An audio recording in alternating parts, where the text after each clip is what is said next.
വിവിധ മേഖലകളിലെ പ്രവർത്തനങ്ങളെക്കുറിച്ച് നമ്മുടെ ജനറൽ സെക്രട്ടറി ശ്രീ കക്കാട് പരമേശ്വരൻ പ്രതിപാദിക്കുന്നു. വർഷങ്ങളായി സഭ സമുദായത്തിലിടങ്ങുന്ന സമസ്ത മേഖലയിലുള്ളവരെയും സംഘടിപ്പിക്കുകയും സഹായിക്കുകയും ചെയ്യുക എന്ന ഉത്തമ ലക്ഷ്യത്തോടുകൂടി പ്രവർത്തിച്ചു വരികയാണ്. അവശരായ ജനവിഭാഗങ്ങളെ സഹായിക്കാനായിക്കൊണ്ട് പദ്ധതികൾ പലതും നടപ്പിലാക്കിയിരിക്കുന്നു. അതുപോലെ തന്നെ ചികിത്സാ സഹായം ആവശ്യമുള്ളവർക്ക് ആതുര സേവന നിധി എന്ന നിലയ്ക്ക് ഒരു നിധി സമാഹരിച്ച് അവശരായവരെ തിരഞ്ഞുപിടിച്ച് കണ്ടെത്തി അർഹിക്കുന്ന സഹായം നൽകുന്ന ഒരു വ്യവസ്ഥ ഇപ്പോൾ നിലവിലുണ്ട്. ചികിത്സാ സഹായത്തിൻ്റെ കാര്യത്തിലാണെങ്കിലും സഭ ഒട്ടും പുറകിലല്ല.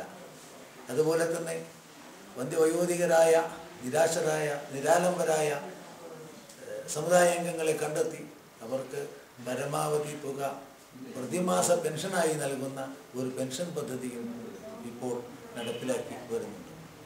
അതുപോലെ തന്നെ വിദ്യാഭ്യാസപരമായി പിന്നോക്കം നിൽക്കുന്ന അവശത അനുഭവിക്കുന്ന സാമ്പത്തികമായി ബുദ്ധിമുട്ടുകൊണ്ട് പഠിക്കാൻ സാധിക്കാതിരിക്കുന്ന വിദ്യാർത്ഥികളെ കണ്ടെത്തി അവർക്ക് പഠന സഹായങ്ങൾ നൽകുക, അതുപോലെ തന്നെ ഉന്നത വിദ്യാഭ്യാസം നൽകുന്ന കുട്ടികൾക്ക് പ്രോത്സാഹനം നൽകുന്ന രൂപത്തിൽ അവാർഡുകൾ നൽകുക എന്ന് തുടങ്ങി വിവിധ മേഖലകളിൽ സഭ വളരെയധികം ശ്രദ്ധിച്ച് പ്രവർത്തിക്കുന്ന ഒരു കാലഘട്ടമാണ് ഇത്.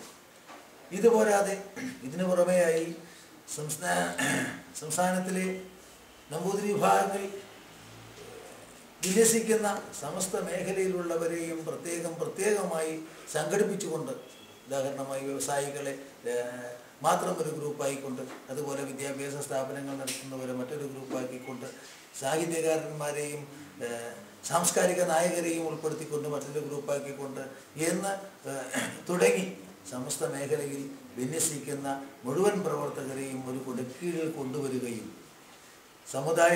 സമൂഹത്തിൻ്റെ ഉന്നമനത്തിനും ഉന്നതിക്കും വേണ്ടി അവരുടെ സേവനം ഉതകുമാറാക്കുകയും ചെയ്യുക എന്നതാണ് സഭയുടെ പ്രവർത്തന ശൈലി.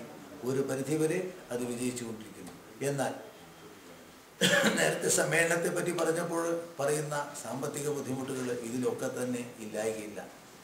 ആതുര സേവന രംഗത്ത് അതിനായി പ്രത്യേകം സ്വരൂപിച്ച നിധിയിലേക്ക് പരമാവധി നിധി സമാഹരണം നടത്തുക എന്നതും ഒരു ലക്ഷ്യമാണ്.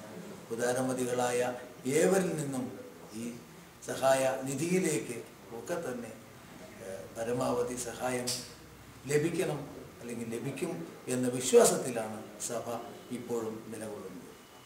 ഇത്തരം ഈ വിതരണങ്ങളൊക്കെ തന്നെ സഹായ പദ്ധതികളൊക്കെ തന്നെ ഈ സമ്മേളനത്തോടനുബന്ധിച്ച് വിതരണം ചെയ്യപ്പെടും. അതുകൊണ്ട് തന്നെ 16, 17, 18 തീയതികളിൽ കാലിട് വെച്ച് നടക്കുന്ന സമ്മേളനം പരമാവധി വിജയിപ്പിക്കുക എന്നുള്ളത് ഓരോ സമുദായ അംഗത്തിൻ്റെയും കടമയും കർത്തവ്യവുമാണ് എന്ന് തിരിച്ചറിഞ്ഞ് അഹമഹംഹയ എല്ലാവരും ഇതിൽ പങ്കെടുക്കണം, ഇത് വിജയിപ്പിക്കണം എന്ന് മാത്രം അഭ്യർത്ഥിക്കാൻ ഞാൻ ഈ അവസരം വിനിയോഗിക്കട്ടെ. നന്ദി, നമസ്കാരം.